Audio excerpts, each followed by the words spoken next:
আসসালামু আলাইকুম বন্ধুরা মহাকাশ, স্যাটেলাইট, রকেট এই সমস্ত বিষয় নিয়ে যাদের বেশি আগ্রহ আছে, আশা করি আজকের এই ভিডিওটি তাদের জন্য অনেক ইন্টারেস্টিং হতে চলেছে। কারণ আজকে আমি আপনাদেরকে যে ভিডিওটি দেখাবো, এই ভিডিওটির মাধ্যমে আপনারা জানতে পারবেন কিভাবে আপনারা আপনাদের স্মার্টফোন ব্যবহার করেই মহাশূন্যে থাকা যে স্যাটেলাইটগুলো আছে তারা কোন কোন পজিশনে আছে, তাদের গতিবিধি কেমন, কোন স্যাটেলাইটের কি নাম এবং সেই স্যাটেলাইটগুলো কোন কোম্পানির, এছাড়াও সেই স্যাটেলাইটগুলোর লাইভ লোকেশন সহ আরও অন্যান্য ইনফরমেশন কিন্তু আপনারা জানতে পারবেন। স্যাটেলাইটের এই ধরনের তথ্য পেতে আপনাদের কোনো অ্যাপস ইনস্টল করতে হবে না ফোনে। আপনাদের স্মার্টফোন ব্যবহার করেই কিন্তু আপনারা জাস্ট একটি ওয়েব অ্যাড্রেস, এই ওয়েব অ্যাড্রেসের মাধ্যমেই কিন্তু আপনারা সেই ওয়েবসাইটে প্রবেশ করে আপনারা স্যাটেলাইটগুলোর এই ধরনের ইনফরমেশন পেয়ে যাবেন। তো চলুন বন্ধুরা, কথা না বাড়িয়ে সরাসরি ভিডিওতে চলে যাওয়া যাক। শুরুতেই আমার ফোনের হোম স্ক্রিনে গুগল ক্রোম অ্যাপসটি দেখতে পাচ্ছেন। আমি এখান থেকে আমার গুগল ক্রোম অ্যাপসটি ওপেন করব।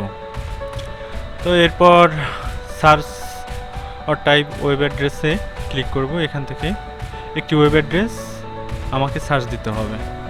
এখান থেকে যদি আপনাদের বুঝতে অসুবিধা হয় তাহলে আমার ভিডিও ডিসক্রিপশনে আমি ওয়েব অ্যাড্রেসের লিঙ্কটি দিয়ে রাখবো, আপনারা চাইলে সেখান থেকেও কিন্তু কপি করে নিতে পারেন। তো এখানে আমি টাইপ করব platform.leolabs.space/visualizations/leo ওয়েব অ্যাড্রেসটি টাইপ করার পর আমি একটু মিলিয়ে নেব, কারণ অনেক সময় ওয়ার্ড মিসিংও হয়ে যেতে পারে। তো এখান থেকে ফুলফিলভাবে দেওয়ার পর আমি ইন্টার প্রেস করে লিও ল্যাবসের ওয়েবসাইটে চলে আসব। লিও ল্যাবসের ওয়েবসাইটে আসার সাথে সাথেই কিন্তু আপনারা এরকম একটি ইন্টারফেস দেখতে পাবেন। এটা কিন্তু স্যাটেলাইট থেকে পৃথিবীর যে ভিউটা পাওয়া যায় ঠিক সেরকমই একটা ইন্টারফেস চলে আসবে। এরকম বাম কর্নারের দিকে আপনারা দেখতে পাচ্ছেন উপরে অনেক মেনু অপশন আছে, ডান কর্নারের দিকে সিলেক্টেড টাইপ অবজেক্ট টাইপ আছে। আমি বাম কর্নারের যে মেনু অপশনটি আছে ওটা হাইড করে আপনাদের একটু ফুল স্ক্রিনে দেখানোর চেষ্টা করছি। এখান থেকে আপনি চাইলে জুম ইন এবং জুম আউট করে এবং এটা ঘুরিয়ে ঘুরিয়ে কিন্তু দেখতে পারেন। পৃথিবীর চারিপাশে আপনারা দেখতেই পাচ্ছেন যে কীভাবে স্যাটেলাইটগুলো ছেয়ে আছে।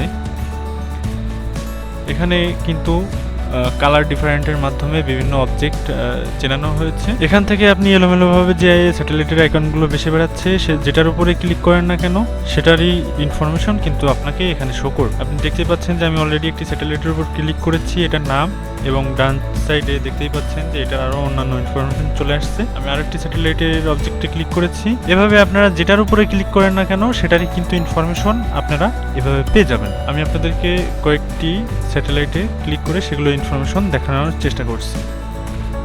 এখান থেকে একটু জুম আউট করে যে লাল যে তরঙ্গের মতো যে আইকনটি আপনারা দেখতে পাচ্ছেন, এটা কিন্তু পৃথিবী থেকে যে রাডার যে সিগন্যালগুলো আসছে এই সংকেতের মাধ্যমে কিন্তু সেটাই বোঝানো হয়েছে। এখান থেকে জুম ক্লোজ করলে কিন্তু আপনারা দেখতে পারবেন পৃথিবীর আরও বেশ কয়েকটি জায়গায় কিন্তু রাডার স্থাপন করা আছে এবং এই লাল তরঙ্গের আইকন দ্বারা কিন্তু সেই সমস্ত স্থানই চিহ্নিত করা হয়েছে।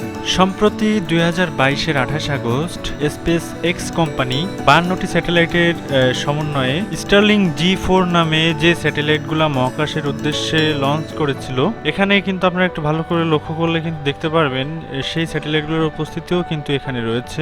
এক কথায় বলতে গেলে এ যাবৎকাল পর্যন্ত যে রকেট স্যাটেলাইটগুলো পাঠানো হয়েছে সেগুলোর ভিতর থেকে শুধুমাত্র পৃথিবীর কক্ষপথে যে রকেট স্যাটেলাইটগুলো রয়েছে এবং যে রকেট স্যাটেলাইটগুলোর যে ধ্বংসাবশেষ পৃথিবীর কক্ষপথ ধরে ঘুরছে সেগুলোর তথ্য কিন্তু আপনারা এখানে পেয়ে যাবেন। ফার্স্টের দিকে বাম কর্নারে যে মেনু অপশনটি আমি হাইড রেখেছিলাম সেটা শো মেনু করে দেখা যাক কি কি আছে এখানে speed, debris, beams, instruments, follow earth, auto refresh, এখানে views, object type, perigee, period, inspiration, country of origin.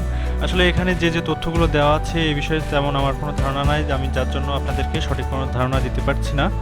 তো বন্ধুরা, আজকের ভিডিওটি এই পর্যন্তই। যদি আমার ভিডিওটি ভালো লাগে অবশ্যই আমার চ্যানেলটিকে সাবস্ক্রাইব করে দিবেন। দেখা হচ্ছে পরবর্তী কোনো ভিডিওতে। সবাই ভালো থাকবেন, সুস্থ থাকবেন।